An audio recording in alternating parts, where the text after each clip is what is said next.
Why do we snack? Because we have nothing better to do? Well, people who snack on almonds have something better to do. Almonds are heart healthy and full of energy, with the crunch that keeps you in the game. California almonds. Crunch on. This is the Best of Mike and Mike podcast on ESPNradio.com. The Best of Mike and Mike. Hey, it's Cole. Thanks for checking out the Best of Mike and Mike podcast. Here's what we've got for today. Bob Kraft keeps Deflategate alive and defending his guys. Howie Long talks Super Bowl and little Deflategate as well. Coach K on reaching his 1,000 wins, and Charles Barkley on basketball, the Super Bowl, and why we will be best friends very soon.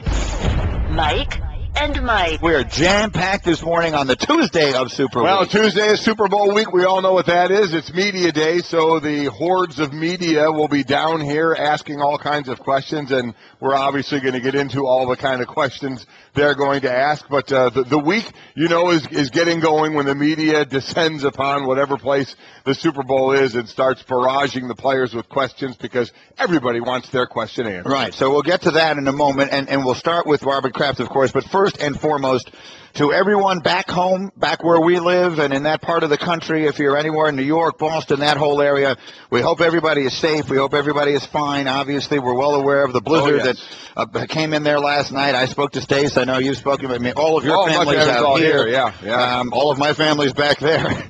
But everyone, you know, we just hope everyone is safe and sound and all that kind of stuff. And, you know, maybe you're home from work today, home from school today. We promise to do our best to keep you occupied for 4 hours. So I'll give you a glimpse behind the curtain here.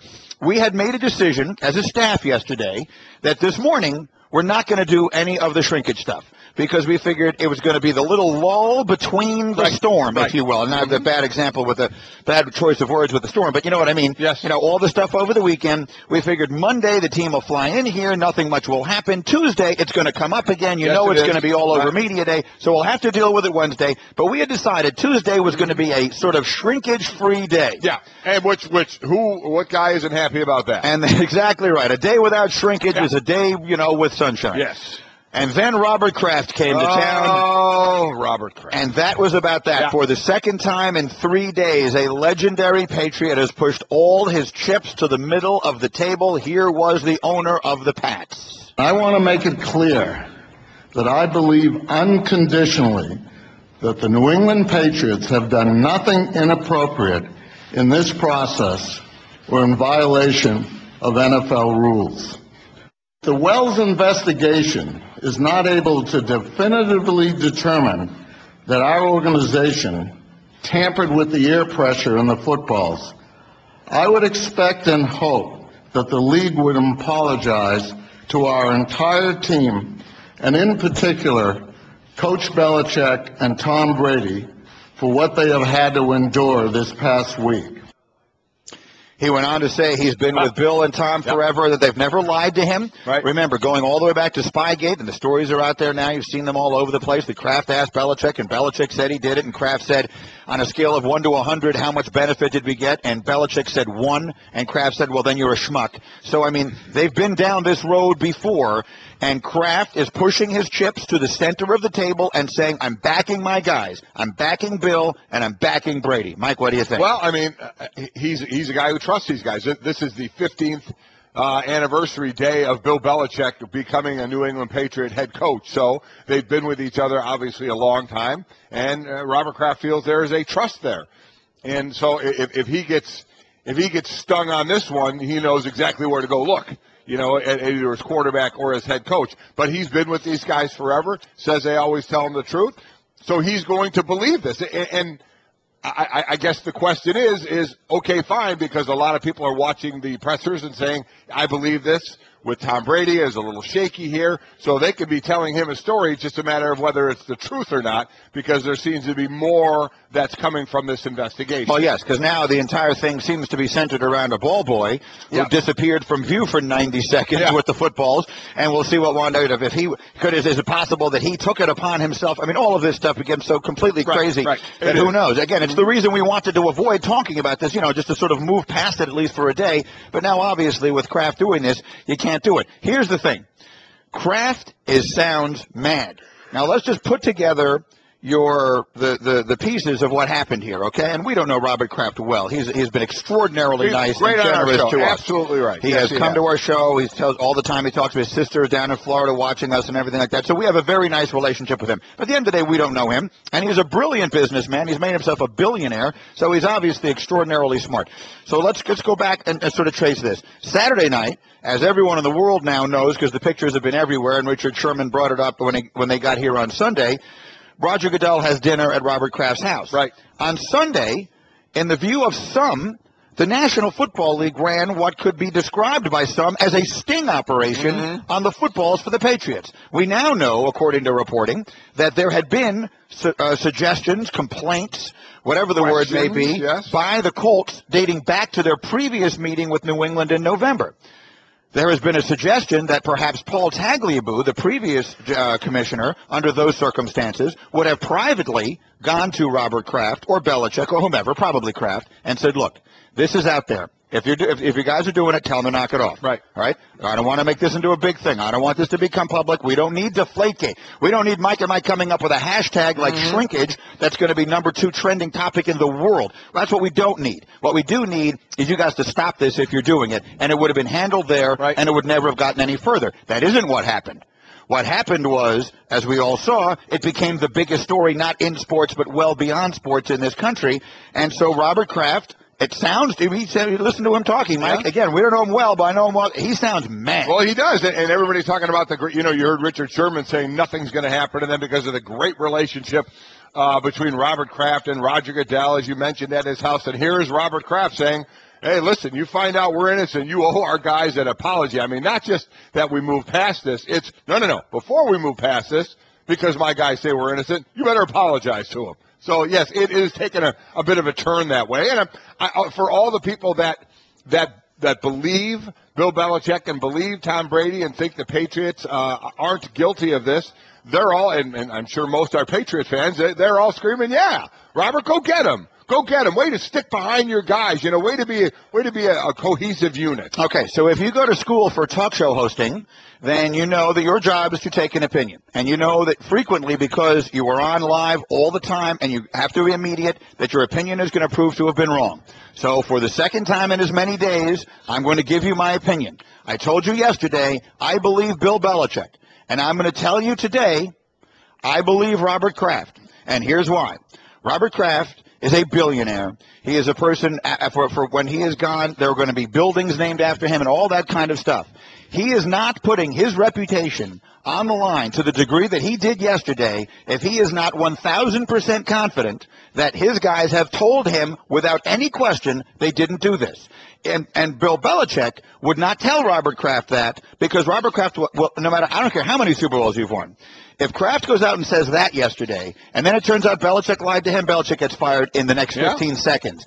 So I don't think any of this is worth anyone losing their job or their credibility. So I don't think Belichick does what he did on Saturday if he's lying, and I don't think there's any way in the world Kraft does what he did yesterday unless he has done his own investigation to whatever degree that is, and he owns every stretch of room in the building so he can talk to anybody he wants, unless he is 100% confident himself that the principals, at least involved, didn't do anything. Well, yeah, I think he's just echoing what he was told by Tom. He said, I talked to Bill Belichick, I talked to Tom Brady. I don't know if he went down and interviewed the equipment manager and the ball boy. It doesn't sound like he did that. I think we would have heard more from him saying, I talked to Bill Belichick, I talked to Tom Brady, I talked to others in the organization. I think, in my opinion, I think he would have went farther. He's the owner, for God's sakes. I think he talked to his two main guys, his head coach and his quarterback. And both of them publicly said they had nothing to do with it. So I didn't expect that story to change when they talked to Robert Kraft. Again, whether you believe them or not, I think the story they said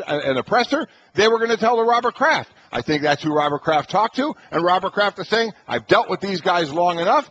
I believe them. So now I've turned to I believe in them too. Now I'm a little bit mad at you guys for what's going on with this investigation. And now they're playing like the, kind of the wounded, the hurt. Oh, no, we're hurt. You're accusing this. And once we find out we're innocent, you better apologize to us. So it has definitely taken a little bit of turn of, at first, on the especially Tom Brady, on the defensive a little bit.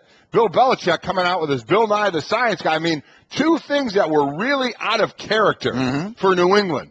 And now they did that, and now you saw what Bill's back to, and you're going to hear what Bill's back to.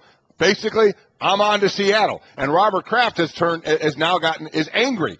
Now, and getting a defiance, probably too strong a word, but he's saying, I believe my guys have integrity, and when you find out you're wrong, you better apologize. Okay, I agree with you. Now, let's stop there for a moment.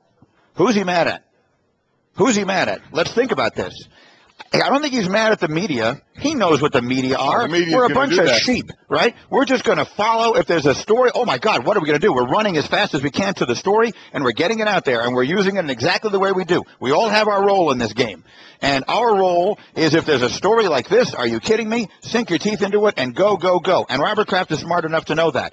I don't think he likes it, but he's not mad. Is he mad at Saturday Night Live? I don't think he's mad at Saturday Night Live. No. Who's he mad at? Well, I mean, I think he's mad at the league. I think he's mad at Goodell. His last line, I am disappointed in the way this entire matter has been handled and reported upon. So by handled, yes, that's the league. Okay, exactly. So reported upon is reported upon. Right. Again, he be mad all you want. That's going to happen, and at least you know that's going to happen. Yes, this is about how the league is handling, of which, well, as we've heard, Paul Tagliabue, even as you mentioned, is questioning how it was handled. Listen, I'm sure by now many people have seen the interview that was done with Paul Tagliabue about how he and Goodell don't have much of a relationship anymore, and it goes back to the whole thing with the Saints.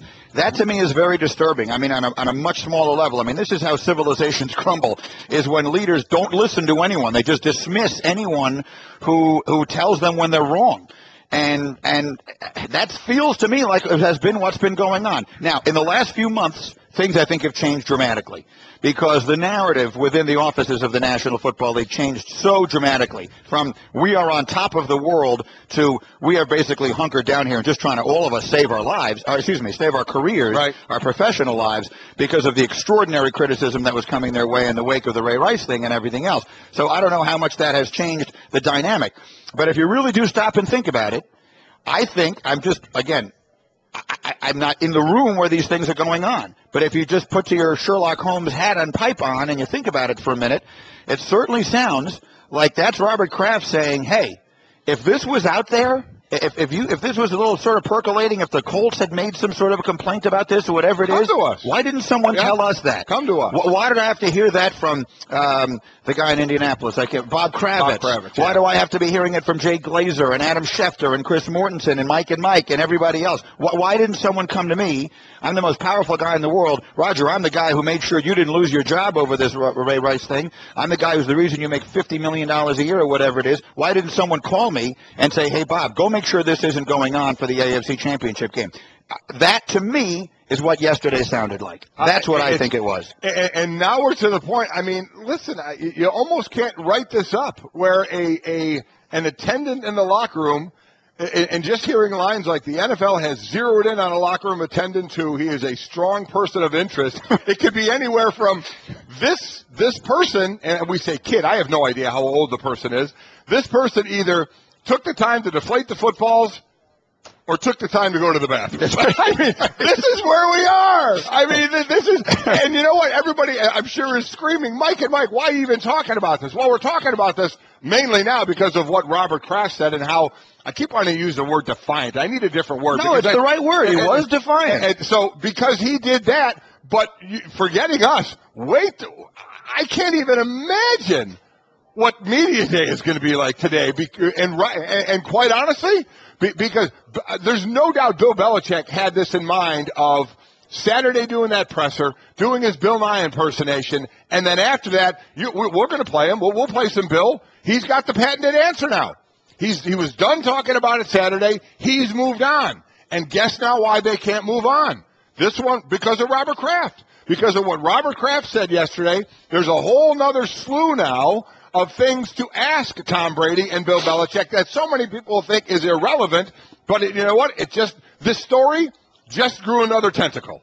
It did. And it's a big one because it involves the owner. It's what everybody's talking about, which is brought to you by Myrtle Beach Golf Holiday. Start planning your getaway to Golftown, USA. Visit online at myrtlebeachgolfholiday.com. For those of you who don't know what Mike is talking about, it was a story that was first reported yesterday by Fox Sports. The NFL has zeroed in on this locker room attendant who allegedly took balls from the officials' locker room to another area on the way to the field. According to Fox, sources say they have interviewed him and additionally have video.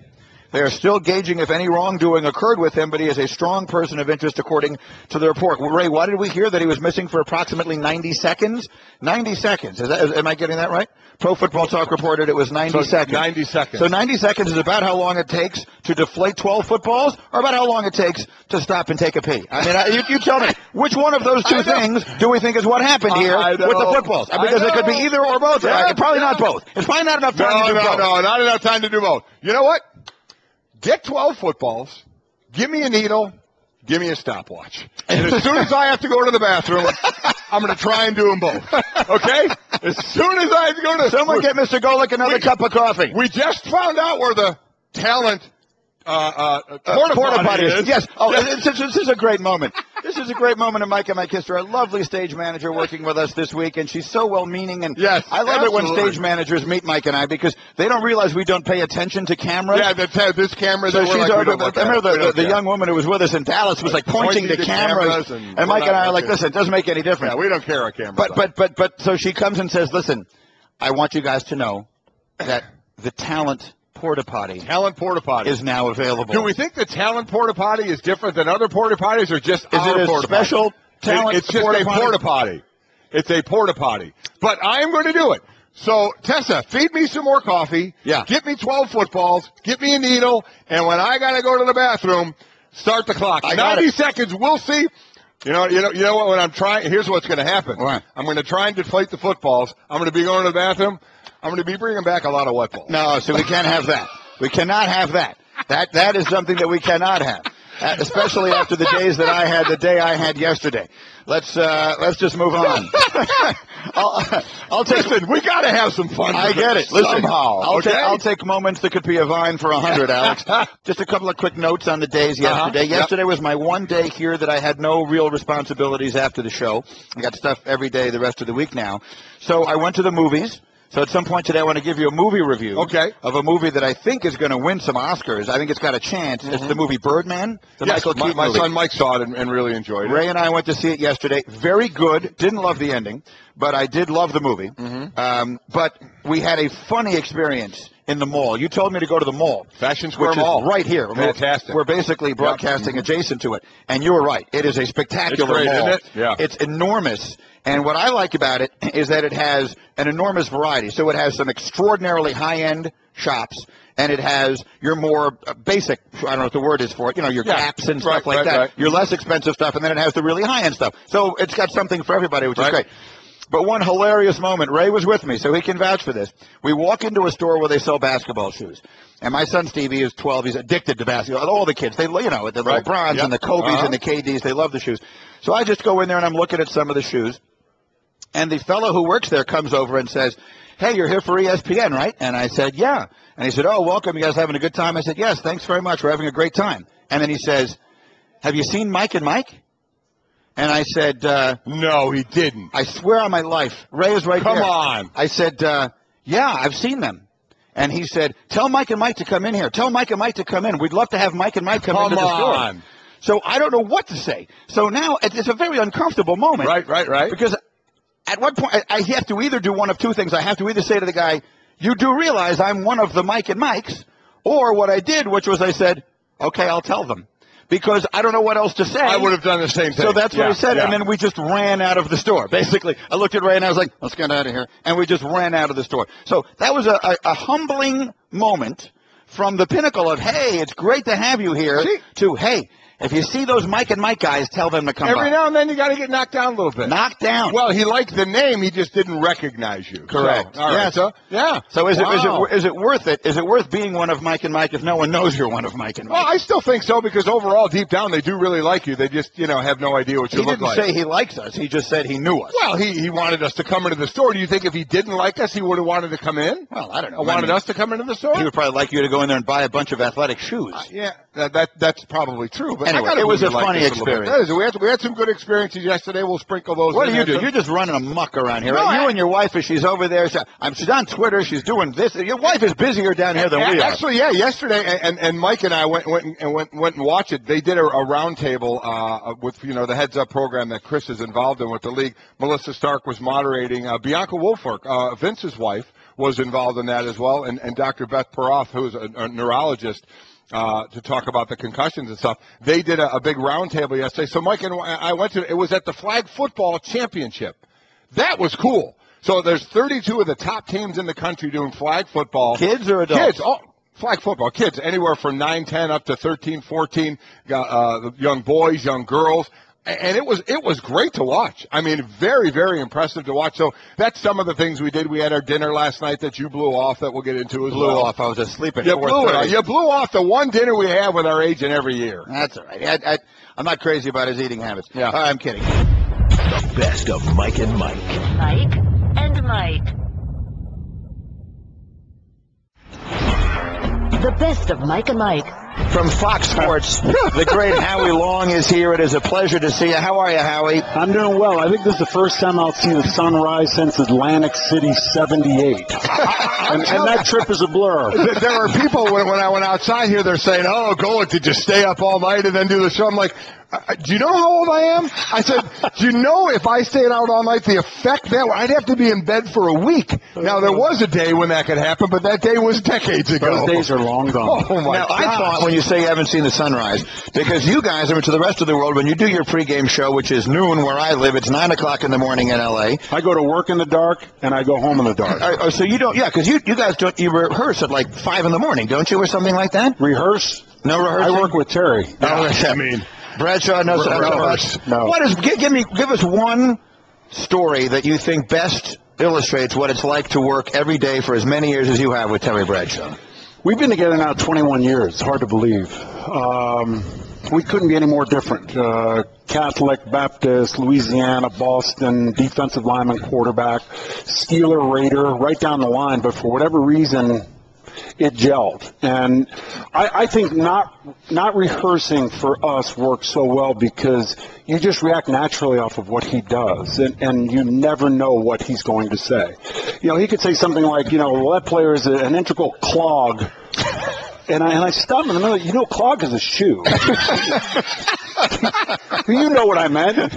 Everyone does know what he means. That's the thing. It's his language. If there are two guys that we've had on the show that I'm not going to lie, I never expected that we'd have them on the show to talk about their one-man show. It was Terry Bradshaw and Mike Tyson. That's correct. I mean, you think about two guys doing a one-man show. I've seen one. I haven't seen Mike's show, but I've seen Terry's show. How was that? It was really entertaining, and it was a bucket list thing for Terry. Terry is kind of a throwback, old-fashioned entertainer. He likes to do that. He loves it. He loves being on stage. Mike and Mike. All right, Howie Long is here with his Subway Fresh take, and so let's start with the news of the day, and then we'll work our way onto the field and go through the game. The Patriots plane arrived here in Arizona yesterday, and Robert Kraft, the legendary owner of the team, came out with guns a-blazing with an extraordinarily defiant stand on all the stuff that's been going on. If you didn't hear it, here is Robert Kraft yesterday. I want to make it clear that I believe unconditionally that the New England Patriots have done nothing inappropriate in this process or in violation of NFL rules. The Wells investigation is not able to definitively determine that our organization tampered with the air pressure in the footballs. I would expect and hope that the league would apologize to our entire team, and in particular, Coach Belichick and Tom Brady, for what they have had to endure this past week. So there's Robert Kraft not fooling around. He wants an apology. He's angry. I'm seeing Robert Duvall and the Godfather leaving the Senate hearing saying, I think you owe our client an apology. No, and for Bill Belichick, who I have a great deal of respect for, and the Patriots and what they've accomplished, and Tom Brady, and certainly Mr. Kraft, if they're kind of putting their chips up on the table and saying, fine, we don't think we did anything wrong. And if they did, in fact, do something wrong, then you deal with it. But right now, for us to talk about it, we've got some kind of a grainy video of an attendant, they're calling it? Yes. Did you know any attendant? Well, we were just talking about with Brian. There was nobody in an NFL locker room that resembled an attendant. Right. What was ever called an attendant? Well, the guy that took the balls from one room to another room, and he was in the room for 90 seconds, and the room is a single-stall bathroom. Right. And I'm not sure we'll ever really find out what exactly happened. It could be a grassy knoll deal. Here's the thing. We may find out because I'm going to do it. I've been drinking a lot of coffee. At one point, I'm going to take 12 footballs. I'm going to go into the talent porta potty, and they're going to start at 90 seconds. I'm going to try and deflate 12 footballs and pee. See if I can do it in 90 seconds. What does a talent porta potty look like? We don't know yet. I just went in and... Is it an upgrade? Double wide. Greeny's hoping. Yeah. But I mean, listen, anything is an upgrade. Outside of in this whole thing, outside of hearing the Bill Belichick's first presser, then Tom Brady, then Bill Belichick. Bill Belichick's second presser was when he was Bill Nye the Science Guy. That was incredible. Yeah. I don't know, but I just thought for him to come out that strongly and for Mr. Kraft to come out that strongly, it tells me something. And unless I hear or see something that's conclusive, I'm not prepared. Here's the thing. I'm not prepared to call Tom Brady a liar, Bill Belichick a liar, and Robert Kraft a liar until I see something concrete. Well, I agree with you. Actually, just to finish, to sort of put an exclamation point on that, I don't think Belichick does what he did Saturday, and I don't think Kraft does what he did yesterday. You would think, no. If they don't believe they're telling the truth. That doesn't mean something didn't happen, but I believe they believe they're telling the truth. And then you hear people referencing, well, this player and this player in this interview said, I never did this, and it turns out he did. Right.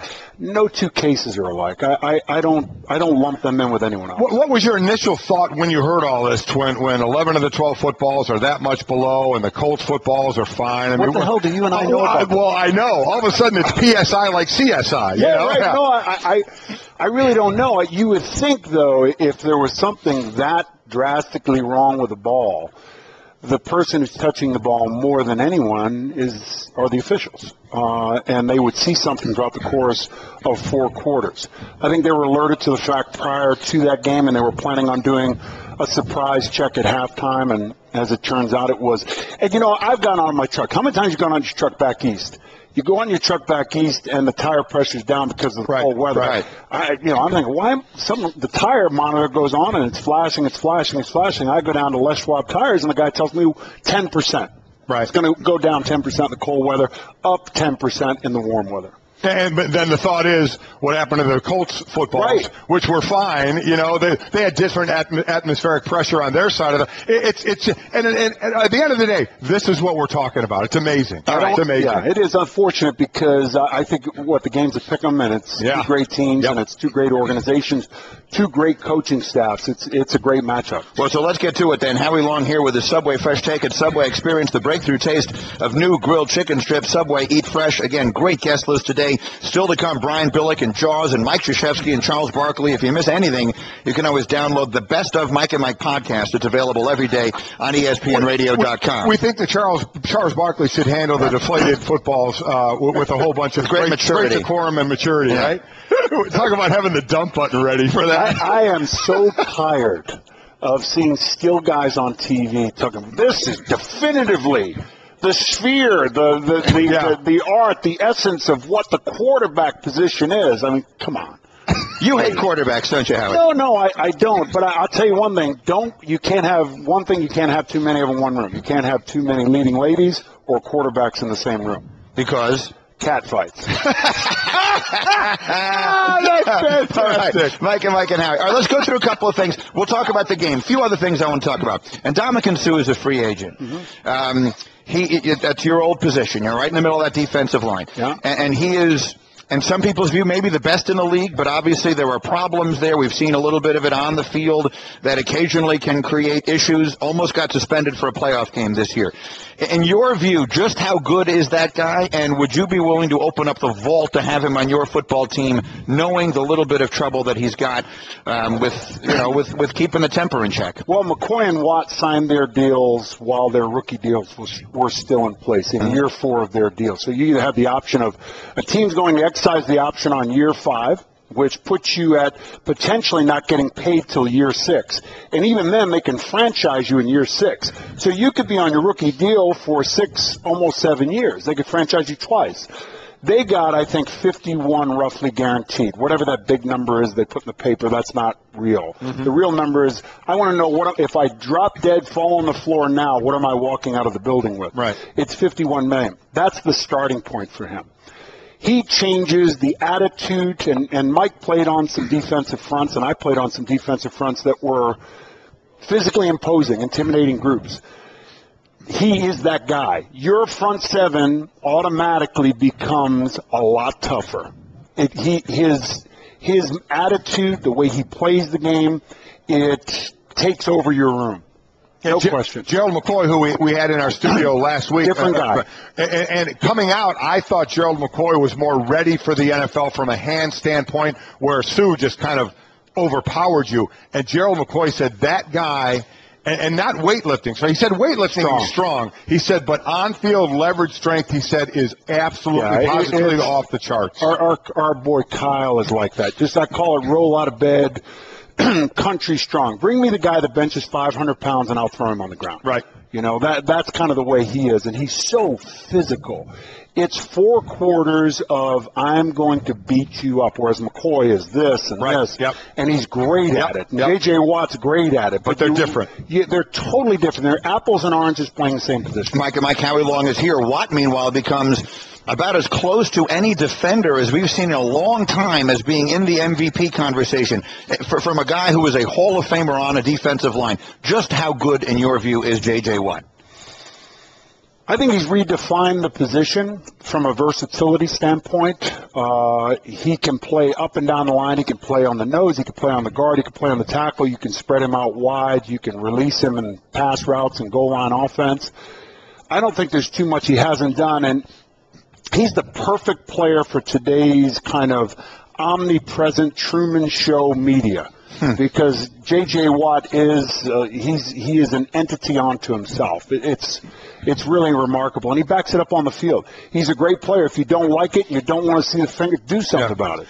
Talking to Howie Long, and again, he mentioned Kyle. We should mention he has 2 sons in the league. Kyle Long is made the Pro Bowl his first 2 years in the league, the right guard for the Chicago Bears. And Chris Long, excellent defensive end, had some injury issues. And defensive end on what may be the best D-line in football, with Quinn on one side, your son on the other, Aaron Donald, the kid they got in the middle. St. Louis, for those who don't know. St. Louis Rams, an undersized guy, but boy, can he play. So Howie has the 2 sons playing. We just had Nick Mangold in yesterday. The one thing about J.J. Watt, does he need to settle down in the Pro Bowl, or do the other players need to play harder, because he's not backing off at all?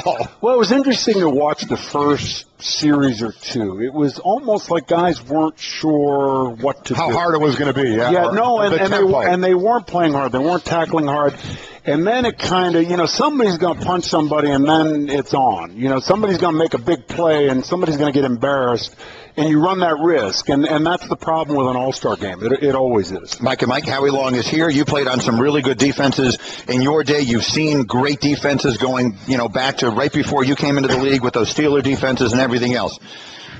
If this Seahawks defense wins back-to-back championships in an offense-dominant era and beats Peyton Manning and Tom Brady in the championship games to do it, do they stake a claim to being one of the greatest of all time? Yeah, I think you have to do that. I think it's Baltimore, Pittsburgh, I think teams. It's interesting. I think they're the best defense for this style of offense. I'm not sure how they would fit in that era, and I'm not sure how a defense from that era would fit in today's game. It's wide open, it's spread, it's 4 wide receivers, it's up-tempo, it's no huddle. The way they draft, the way they play defense, and the funny thing is, as good as they are, that's how simple they are. It's kind of like last year going into the Denver game. You're wondering how they're going to do this with pre-snap motion, shifts, all the calls, Omaha. Snap the ball. This is what we are. This is what we play, and we're going to whip you. As far as the offensive side of Seattle, we just had Brian Urlacher in here, and my thought as a D lineman, whenever there's talk all week, and in this case 2 weeks of, you got a quarterback that can scramble, you got a quarterback that is very dangerous outside the pocket. Can you talk about that so much to where the defensive line becomes a bit inhibited in their rush because they want, and that can actually take away from what you could actually do? We played against John Elway. I spent most of my adult life chasing him around a ski resort, so I'm very familiar with mobile quarterbacks and John's ability to make any throw from anywhere on the field. I'm kind of partial, but I think he's, if not the best, he's in that conversation. It impacts you from this standpoint. As a defensive tackle, you cannot take a side. As a defensive end, you can't come up and underneath, particularly on his ball hand side or on the backside. And on that read option, that backside defender, whether it's a linebacker or it's a defensive end, he's in a cat and mouse game. Do I play the dive or do I play the bootleg and the cutback? So that defender is somewhat negated. His ability to extend plays. Listen, Russell's from Central Virginia. Kyle and him played baseball against each other, played football against each other. I coached against Russell in high school. He was doing the same things at 15 years old that he's doing now. It's just in the NFL. And you kept thinking with each subsequent jump up in competition, well, it's going to catch up with him. It's going to catch up with them. It was North Carolina State. Then it's at Wisconsin. Then with the Seahawks. To give credit to the Seahawks personnel staff and their general manager and head coach to make that move to him. And he's not conventional. He's not Brady. He's not Manning. He's not the classic drop-back quarterback. But, boy, is he a heck of a football player, and he has great poise, and he makes big plays in key situations, as we saw in the NFC Championship game. Very difficult to defend. How do you play him? Do you play man coverage? You play zone. You play man, he's going to pull the ball down and go. No question. Yep. He puts pressure on your defensive front. He puts pressure on your secondary to extend coverage. And they do a great job of rerouting off of those kinds of broken down plays. Mike Howie Long is here from Fox Sports, of course, for so many years, the Hall of Famer. And so being at Fox, you guys generally do the NFC games. So you see them more than you'll see the AFC teams. And there was a point halfway through this season that we were talking about the Seahawks and all their trouble. They didn't look the same. They don't look right. They may not make the playoffs. And then something changed. A light switch went on. Do you have any sense of what happened that turned that Seattle season around? Well, I think a couple of things. All the things that inhibit a team who just won a Super Bowl from repeating were in that locker room. It's I didn't get enough. I didn't get enough money. I didn't get enough attention. I'm not getting enough balls. This offense doesn't fit me. You're having to accommodate a dynamic but kind of combustible wide receiver, excuse me, and Percy Harvin. They decided to make that move. It's a brave move. It really is. And I know there's been a lot of talk about the wide receivers from Seattle being pedestrian. They're good football players. They make key plays in big moments in the game, and they've done it all throughout the course of the year, and they did it in the NFC Championship game.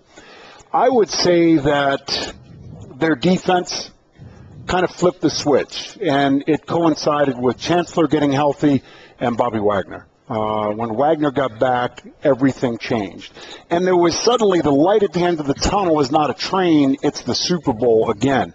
And now we're talking about history. We're not just talking about winning one, you're winning two. As a defense, where do we want to be seen in terms of into historical terms? You know, you talk about the game of today, their defense, how it fits in the game of today. The one aspect where their game can fit in any era is when they hand the ball off to Marshawn Lynch, and he starts just bowling people over. So first, who was a guy when you played that reminds you of that type of a runner, that power, that balance, but can outrun you a bit? And what's the best way to stop a guy like that? Well, I think there are a lot. Well, it's get a lot of bodies to him. Right. And you always talk about that with big physical backs. You know, when you're playing a back like that, the defensive backs are always really kind during the week. Hey, how you doing? You need something? You need some donuts? You need some dinner? Don't let him get to the second level. There are a lot more power backs in the 80s and the early 90s. Ironically enough, both teams have what you would consider to be big power backs, different styles. Marshawn Lynch, you got to get your head right. you have got to get your head right. Not for a 10-round fight, not for a 12-round fight, for a 15-round fight, because he is going to come. It's 2, it's 4, it's 5, it's 1, it's -1, it's 7, it's 12, it's 4, it's 15. He's going to wear you down. And suddenly that backside defender starts paying more attention to Marshawn Lynch, and here Russell Wilson is getting out of the pocket, extending plays, and making big plays. The big plays are made on broken down plays. That's why I've been saying for a long time, and a lot of people think that I'm diminishing Russell Wilson, which I am not at all. He's a terrific player. But to me, Marshawn Lynch is the MVP of that team. I thought he was last year. I think he is now.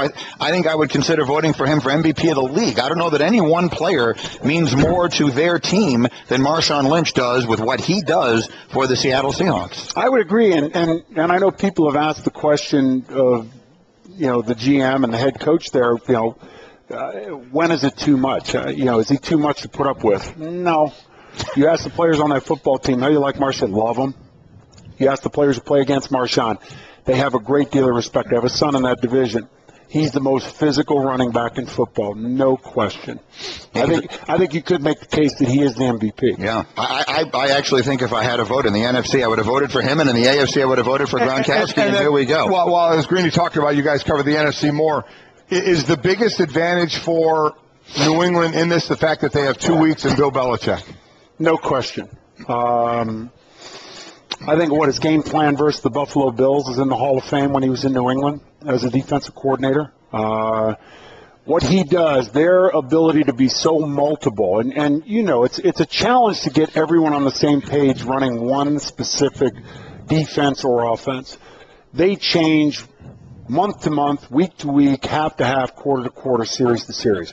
They could be in a 3-man front, 4-man front, as we saw versus Baltimore. It could be 4 offensive linemen, who's eligible, who's ineligible. They could run the ball 50 times, throw the ball 50 times. The key for them, to me, is Darrelle Revis. Darrelle Revis becoming a part of this defense gives them so much luxury to be multiple. They can roll coverage to other people. They can put 8 in the box. They can do all the things based on one guy. Browner, I'd say Revis, that's a big key, and the linebacker Collins. What an athlete. Yeah, and it's interesting because he's so good in coverage, and you could use him in a spy, you could use him in coverage. He's so good in coverage, if they brought him as a pass rusher more, he'd be a 12-sack guy. Yeah. It's Mike and Mike, and what a pleasure this has been for us, Howie. Thank you so much for coming by so early in the morning. What a pleasure to see you. Thank you. But it's Arizona, so it doesn't matter how early it is. I don't know. I'm not smart enough to realize the time zones. Well, we should do away with time zones. That's neither here nor there. It's wonderful to have you. Thank you for coming by. Thank you very much. Mike and Mike. Coach knew he needed some people to step up. I was interning in Chicago one summer, and he called me out of the blue and said, "Hey, Shane, are you ready to be an All-American next year?" And I said, "Well, Coach, it's funny you say that." Quick, hangs up on me. Next day, called same time and says, "Hey, Shane, are you ready to average 20 and 10 next year?" I said, "Coach, come on." Quick, hangs up again. Third day, finally wise up. He calls and says, "Hey, Shane, are you ready to be the National Player of the Year next year?" I said, "Coach, I am ready." I love that story.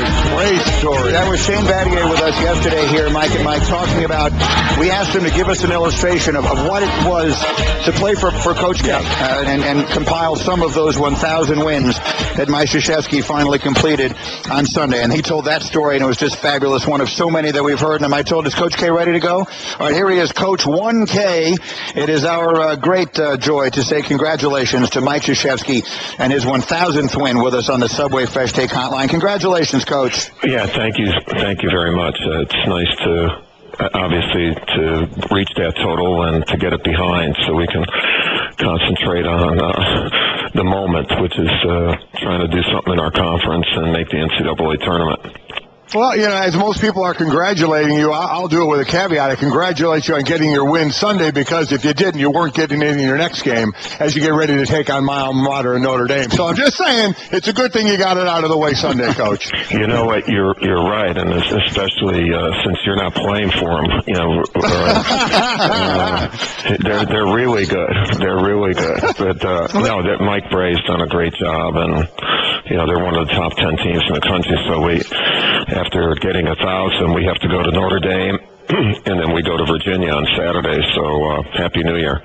Yeah. How about it? They're unbeaten, number 2 in the country. Now, we were just talking to Brian Billick about the accomplishment, and he said that first and foremost, to have accomplished what you've accomplished is to do it for as long as you have done it.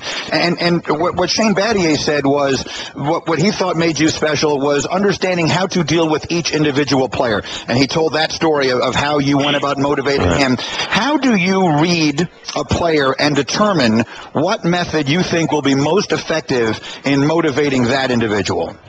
Well, I think you have to do it in everything that you do. I'm sure you guys do it at your own show. You get to know the people around you. Everybody's important, and everybody's a little bit different, even though you have one common cause. And people change.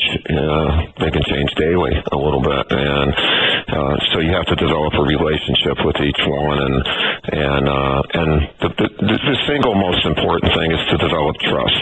And if you have trust, then you'll go with your gut in dealing with everyone that you have the honor to coach. How different is it when you're talking about earning the trust of the player from the player stand from your first win, Army beating Lehigh, to your 1,000th win when Duke is beating St. John, of dealing with those players? Well, I think I think they can trust me quicker because of I have a good history. I've been accomplished. I've done stuff. But the thing I have to watch out for is that I'm not too far away from them. In other words, I'm not 67 and this Hall of Fame coach and they're 19 trying to do it. I have to get into their moment as much as possible. And so that's what keeps you young and when you coach, is because you're constantly trying to get into the moment and get into the time that your players are in. And to me, that's the most interesting part of the job, not the X's and O's. It's the people aspect of coaching. Mike and the great Mike Krzyzewski, again, 1,000 wins. How different is it now, Coach? And when you started, and you had Johnny Dawkins for 4 years, you had Christian Laettner for 4 years, you had Bobby Hurley, Grant Hill for 4 years. Now you have Jabari Parker for 1. You have Jahlil Okafor most likely for 1. Or just how different is it in this era versus what it was like to try and maintain that level of success with the players going pro so quickly? Yeah, well, it's a lot different, but it also is different in that look, college basketball is terrific. It's if you pitted the teams of today against the teams of the 80s would win because they have the guys who are in the pros now would still be playing college basketball in their junior and senior years. And so it's different. You have to cram in more in a one-year period, and you have to accept a little bit more slippage. And I think how you teach what you want to get across to the players, character-wise and X and O-wise, has got to be a little bit different because you don't have as many upperclassmen. Your best players are usually not. The great player is not usually a senior in our case, and so the senior is not teaching the freshmen like they did when Johnny was teaching Quinn Snyder and Tommy Amaker was helping, and Danny Ferry was helping Christian Laettner. Those days are for us, not for all programs, but for us, those days are never going to return. Certainly a lot goes into having a Hall of Fame career and 1,000 wins and being the coach and having the career you've had. How has it, coaching Team USA and the greatest players on the planet in the NBA, how has that helped you coach college, if it has? No, it has, immensely. First of all, you're around Jerry Colangelo, who runs USA Basketball. You're around other outstanding coaches, and Mike D'Antoni, Nate McMillan, Tom Thibodeau, Monty Williams, Jim Boeheim, and you learn. Where do you learn these things? Like usually when I'm I give clinics.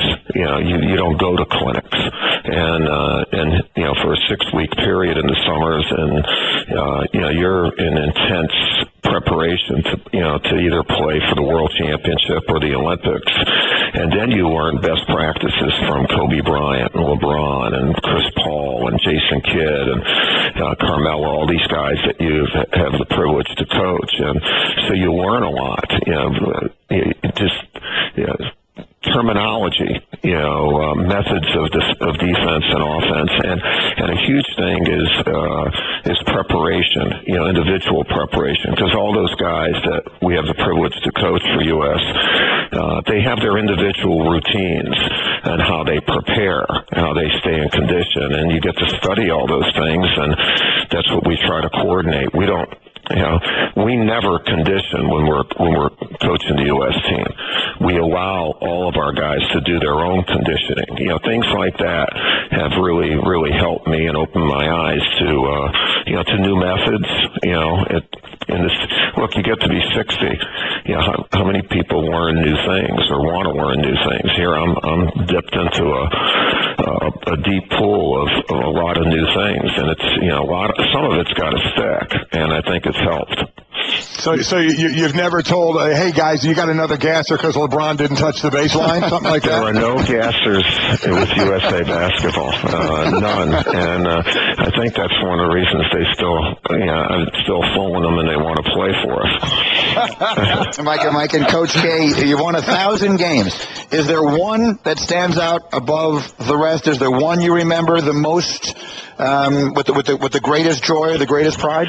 There isn't, and just because I've been lucky. I've had so many. I've been involved in so many great moments.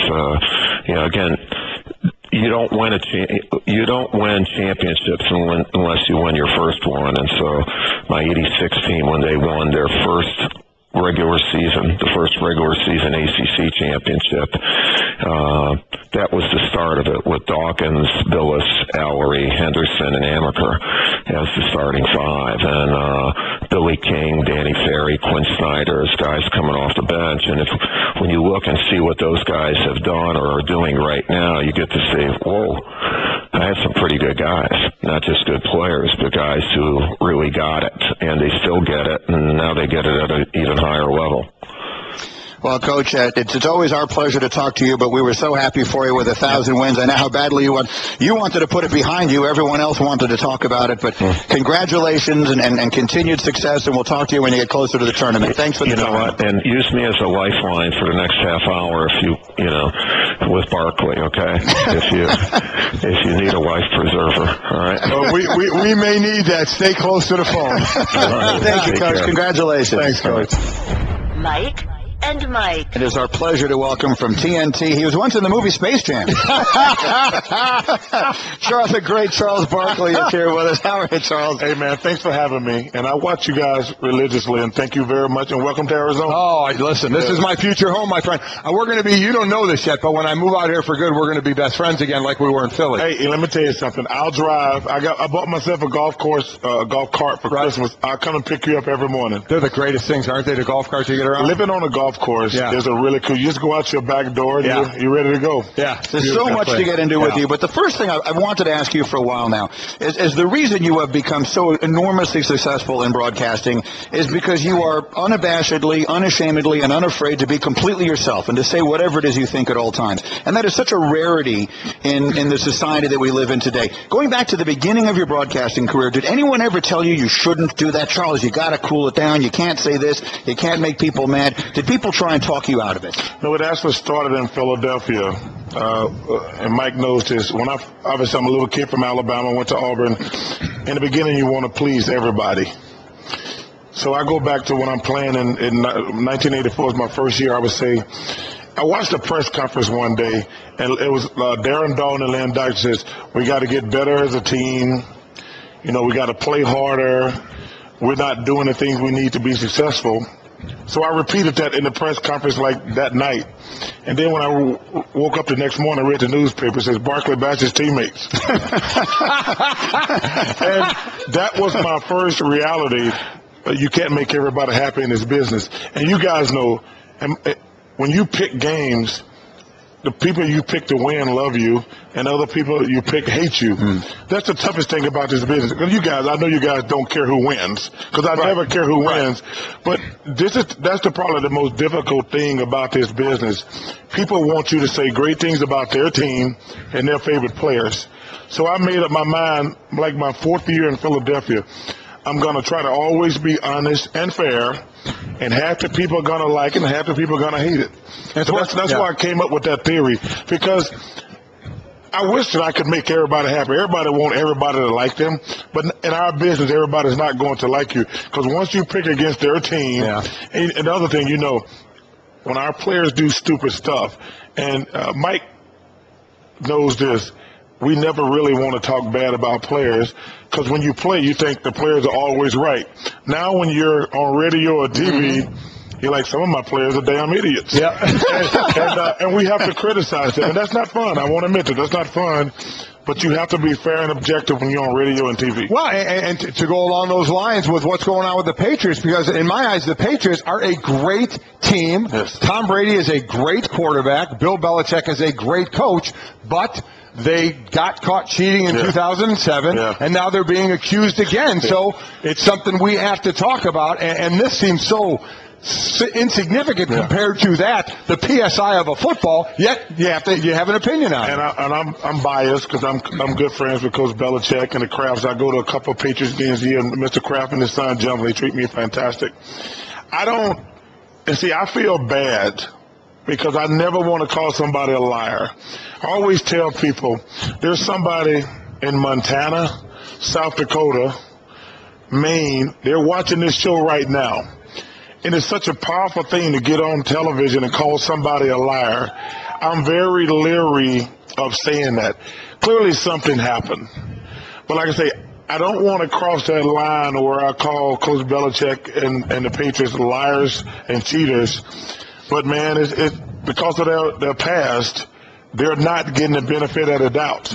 And that's a really uncomfortable situation for guys on television and radio right now.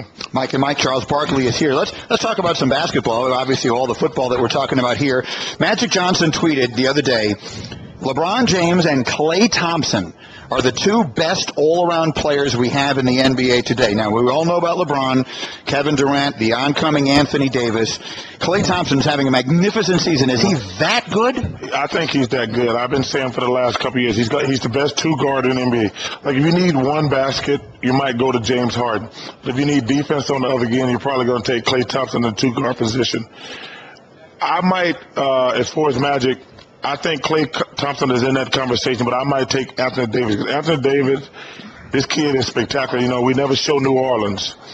But LeBron's the best all-around player, but I probably would put Anthony Davis slightly ahead of Klay Thompson. But Klay Thompson he's the best two guard if you need offense and defense. Well, Golden State's been the best team in the West all year long. Atlanta's the best team in the East right now. But as you look at those two teams, I hear people questioning whether when you get into a 7-game playoff series, if they become the teams to beat. To you right now, are they the teams to beat in their respective conferences? I do not believe that. I don't believe you can win a championship shooting jumpers. I think what they're doing in Atlanta is amazing. I think with Steve Kerr, Coach Budenholzer, I want to give him credit. Right. I hope, we got the All-Star Reserve show tomorrow, and I hope the Hawks get 4 players in, at least 3. I'm pulling for Kyle Korver because other than Steph Curry and Klay and Bradley Beal, he's probably in the conversation as the best shooters in the NBA. I hope they get 4 players because I think you should always reward winning. But I just don't think you can win a 7-game series, 3 rounds, with little guys. And Cleveland's a lot better now. Chicago's a lot better. Cleveland got much better with the addition of Mozgov and J.R. Smith and Shumpert. And I like Washington against the Hawks. In the West, I still like Memphis. I love the addition of Jeff Green, and I like what Dallas is doing. Those teams are playing great, but I don't think you can win the championship shooting jumpers. I want to go back once to Anthony Davis, because everybody kind of predicted it this year, if he were to stay healthy, that he was going to explode, and he has. Yes. Does he remind you of a player from your time? Who would it be? Well, what type of player is he like? Or is it just we have kind of the new kind of crossbreed of big man and athlete? That's a great question. He doesn't remind me because when you get guys who are special, like a LeBron, when you look at LeBron, like Magic Johnson, you can go back. Like, he played point guard, but he's not a point guard. So that makes you unique. LeBron is 6'8", 260, He can outrun anybody, outjump anybody. So that's like, who do you put on him? And I look at Anthony Davis in the same category. He's like 7 feet tall, 6'10", 6'11", but he can play but he plays like a power forward. That's a very unique mix. Guys who are special, they don't. You can he can play 3 or 4 positions. So there's really, I don't take any player. I look at Magic Johnson, I look at LeBron, I look at Anthony Davis. They can play multiple positions. Not many guys can play multiple positions. You look at, let me tell you something. It's an honor and a pleasure to watch J.J. Watt play. Yeah. And it's an honor and a pleasure. And I watch Mike Schlereth, 3 guys at ESPN do an amazing job. No disrespect to the other guys. Mark Schlereth, Ron Jaworski, and Herm Edwards, they do a magnificent job. And the one thing Schlereth always talks about, he says, I've never seen a guy he can put J.J. Watt at any position across the front line, and he plays great at it. And that's what makes guys superstars and special. But let me tell you something. Schlereth, Jaws, I got a chance to see Jaws. I've known John. I used to watch Jaws when I was a little kid. And he's just great on television breaking down the quarterback. And Herm Edwards, he has the greatest line in today's sports. Don't push sin. That's it, right? Yeah. And these guys, everybody has an opinion, but when you're in the limelight nowadays, you can't push sin. You got to be really careful. And every time he says it, I send him a text, don't push sin. Don't push sin, or you're going to hear da-da-da. The great Charles Barkley is with us. It's interesting, the Super Bowl, the Patriots, who have been sort of the model organization in basketball, it feels like every team is trying to emulate the San Antonio model. When you look at Atlanta, every team is trying to be like the Spurs. Is that the model right now in the NBA, the blueprint? Well, I think what has happened in sports, we've gotten so enamored with talent. And talented players, there is a model with the Spurs. They play hard and they play smart. And Coach Popovich holds everybody accountable. That's what I think. Because I don't know how it works in football. I don't want to act like compare, but in basketball, we have gotten so enamored with talent. We're drafting 18-year-old kids right after 1 year of college, which I hate. I wish that we could make them stay in college for at least 2 years. We're drafting guys on potential, and they've screwing up my game. I don't like young kids coming to the NBA. I think it hurts college, but it really hurts the NBA.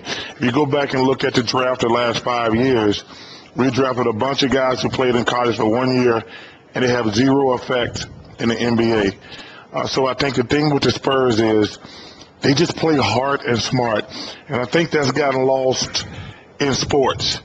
You talk about, I hate to say this, you look at some of these players, they got tremendous talent, but they are just flat out idiots. And it's ruined across the board in all sports. You're like, that kid got a tremendous amount of talent, but he's just an idiot, and he's never going to get it. So, and to continue going to the next level of play, we talked to Pop Warner to go to the NFL. Yeah. There's Little League, the basketball, and AAU. Which is maybe the worst thing. Well, that's what I was going to ask you. Kobe said it's horrible. It's ruining players. You agree? I think it's awful for 2 reasons. Number one, getting all the great players together to just go and beat other kids up. That's not what basketball should be. But also, I think it hurts their competitive drive. I want to play against the great players. I don't want to play with them. The ultimate thing about sports is about competition. And I think AAU does a disservice to get all the really good players together and just travel around mauling people through the summer and things like that. That's not competitive. I want to, the way you get better as a player, I want to play against guys. And you see it's kind of hurt the NBA. When you cut these guys now are like, I want to be on a big three and things like that. Instead of like, no, I want to beat Magic Johnson. I want to beat Larry Bird. I want to beat Michael Jordan. Now, I didn't win the championship, but I can live with that.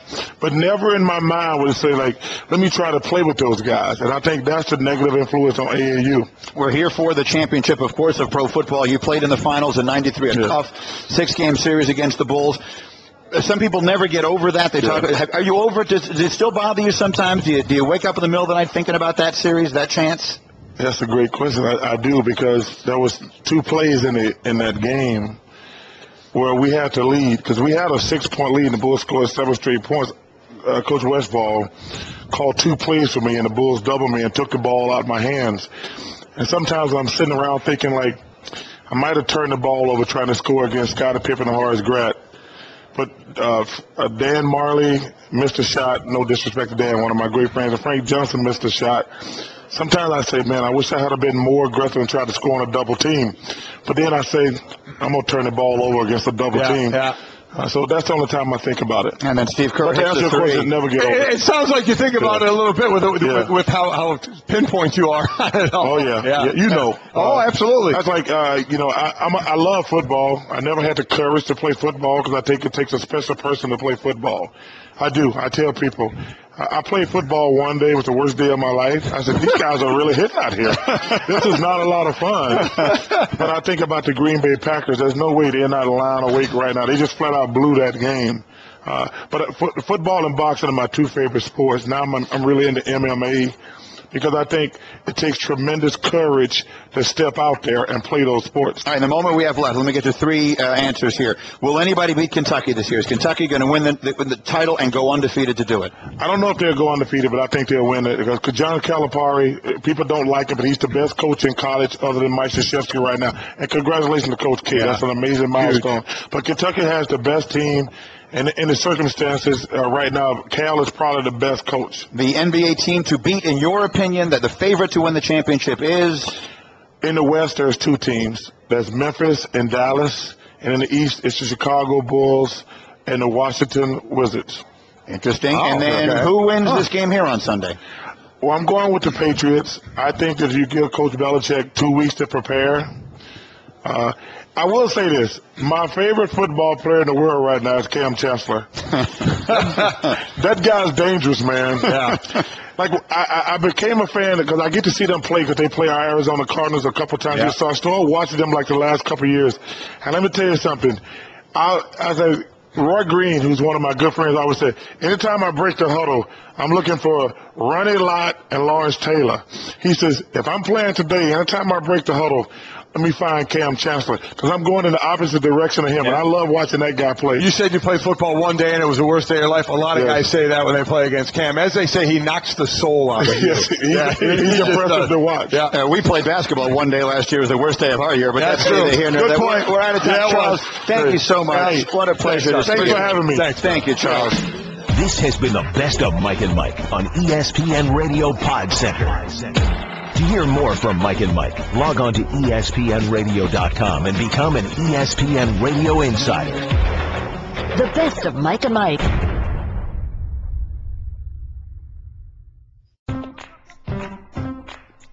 Why do we snack? Hunger? Taste? Because we have nothing better to do? Well, people who snack on almonds not only have something better to do, they're doing it. Almonds are heart health for those with heart. Packed with energy to keep up with anyone. It's that one-of-a-kind crunch that promises to keep you in the game for a long time to come. California almonds. Crunch on.